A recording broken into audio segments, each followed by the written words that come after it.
మనం సహనం గురించి చెప్పుకున్నప్పుడు క్షమాగుణం గురించి కూడా చెప్పుకోవాలి. క్షమ అంటే ఇతరుల తప్పులను క్షమించడం, ప్రతీకార వాంఛ లేకుండా వారి తప్పిదాలను సహించి క్షమించడం.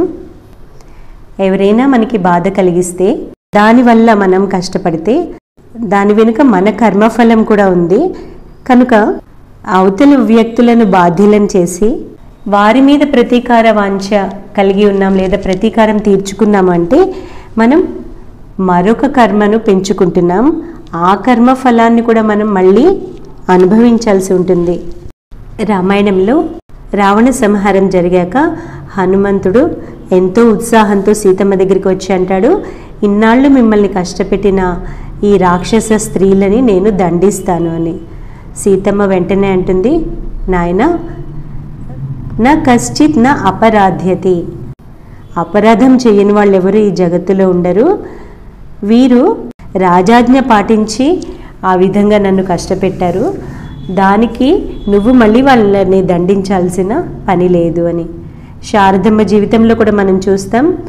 ఆ రాధు తల్లి పిచ్చి మరదలు అమ్మని కష్టపెట్టినప్పుడల్లా అమ్మ ఏం చేసేవారు, వాళ్ళని క్షమించడమే కాదు వెంటనే శ్రీరామకృష్ణుల వైపు తిరిగి, ఠాకూర్ వాళ్ళు ఏం చేస్తున్నారో వాళ్ళకి తెలియదు, నువ్వు వాళ్ళ తప్పెన్నద్దు అని ప్రార్థించేవారు. ఈ విధంగా మన పురాణ ఇతిహాసాల్లో మన మూర్తిత్రయం జీవితాల్లో ఎన్నో సంఘటనలు ఉన్నాయి. ఈ విధంగా క్షమాగుణం కలిగి ఉండడం వల్ల హృదయం పవిత్రమవుతుంది, శాంతిని పొందుతుంది. మనం కూడా జీవితంలో ఎన్నో తప్పులు చేస్తూ ఉంటాం, భగవంతుని వద్ద ప్రార్థిస్తుంటాం, క్షమస్వత్వం, నా తప్పుల్ని క్షమించు అని. మనం ఇతరుల తప్పుల్ని క్షమించగలిగినప్పుడే కదా భగవంతుడు మన తప్పుల్ని క్షమించేది. ఈ క్షమాగుణం ఉన్న చోట చాలా సమస్యలు ఎంతో సులభంగా సమసిపోతాయి. ఈ ప్రతీకార వాంఛ ఉన్నప్పుడు సమస్య ఇంకా పెద్దదవుతుందంతే. రామాయణంలో ఒక చక్కటి శ్లోకం ఉంది, క్షమాదానం క్షమాయజ్ఞ క్షమా సత్యం హి పుత్రికాః క్షమాయశ క్షమాధర్మ క్షమయా విష్టితం జగత్.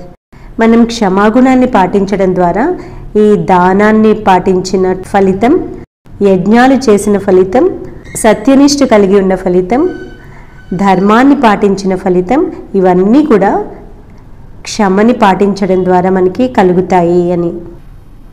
సహనాన్ని గురించి చర్చించినప్పుడు ఈ కోణంలో కూడా మనం ఆలోచించాలి.